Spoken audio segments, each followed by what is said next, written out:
So guys finally यो मेरो हातमा Samsungको 532 मोडल रहेको छ। एकदम पुरानो मोडल छ। यो चाहिँ यो एन्ड्रोइड इज स्टार्टिङ भनेर यो भनिरहेको छ हैन। यो चाहिँ हामीले 2-4 घण्टा राखे पनि रातभरि राखे पनि यो हुन्छ, लोड हुन्छ, 17-18 पुग्छ, त्यसपछि फेरि मोबाइल रिस्टार्ट हुन्छ, सेम प्रब्लममा आउँछ। सो यो मोबाइलहरुको खासै भर्जन अपडेट पनि हुँदैन अहिले है, सफ्टवेयर अपडेट पनि हुँदैन। सो हामीले ल्यापटपबाट पुरानै भर्जनको सफ्टवेयर अपडेट गर्नुपर्ने हुन्छ अथवा यो मोबाइललाई रिसेट गर्नुपर्ने हुन्छ। आज म यो मोबाइललाई फाइनल्ली सेटअप गरेर देखाउने छु। यसलाई यो खालको प्रब्लमलाई हल गरेर देखाउने छु। भिडियो सुरुदेखि अन्तिमसम्म हेर्नु होला है। मन पर्यो भने लाइक अनि कमेन्ट शेयर गरिदिनु होला। टेक्निकल थिङ्कलाई सब्स्क्राइब पनि गरिदिनु होला। सुरुमा यो मोबाइललाई हामीले शटडाउन गर्नुपर्ने हुन्छ, स्विच अफ गर्नुपर्ने हुन्छ। सो यसलाई यस्तरी ब्याट्री निकाल्ने।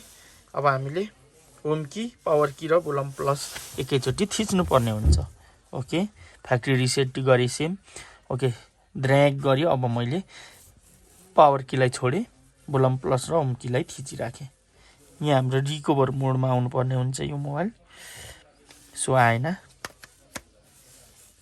फेरि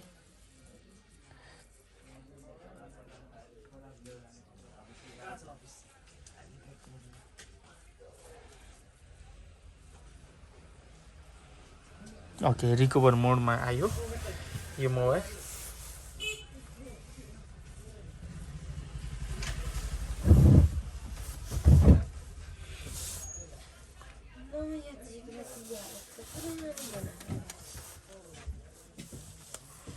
सो यो ओके, नो कमान्ड।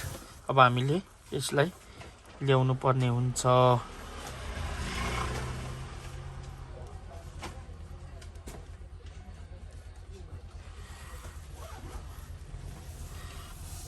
आउँछ, थोरै समय लाग्छ।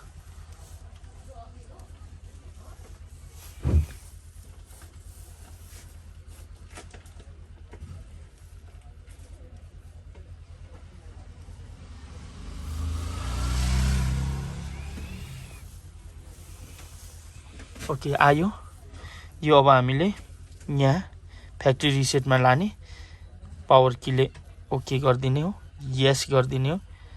ओके, फ्याक्ट्री रिसेट हुँदैछ। अब हामीले system now. Okay, mobile switch off हुन्छ अनि अन हुन्छ है। फोन अन हुँदैछ।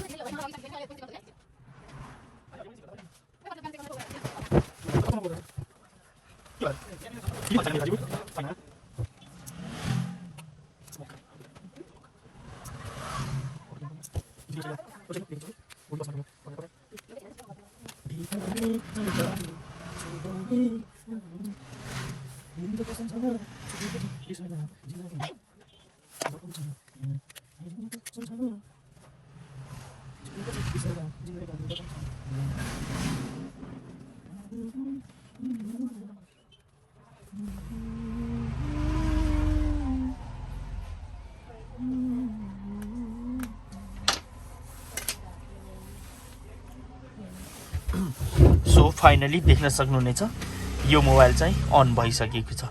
जुन हामीले त्यो प्रब्लम चाहिँ डाइरेक्ट मोबाइलको ब्याट्री निकाल्दाखेरि त्यो प्रब्लम आउँछ, तर त्यो जुन लोड हुन्छ एप्लिकेसनहरू, त्यो लोड भइसकेपछि मोबाइल अन हुनुपर्छ। तर फाइनली यो मोबाइल अन भएन है। सो यसको सफ्टवेयरमा, सिस्टममा प्रब्लम। सो हामीले रिसेट गरिसकेपछि यसको समस्या दूर भइसकेको छ। अब हामी फटाफट यो मोबाइललाई सेटअप गरौँ है। यो मोबाइललाई सेटअप गराउनको लागि अब हामीलाई यो एफआरपी बाइपास गर्नुपर्ने रहेछ। सो एफआरपी त तपाईले हाम्रो यो टेक्निकल थिङ्कमा लगाएको छु भिडियो, त्यहाँनिर सर्च गर्न सक्नुहुन्छ 532 को एफआरपी कसरी बाइपास गर्नुपर्ने भन्ने बारेमा। Thank you so much for watching this video.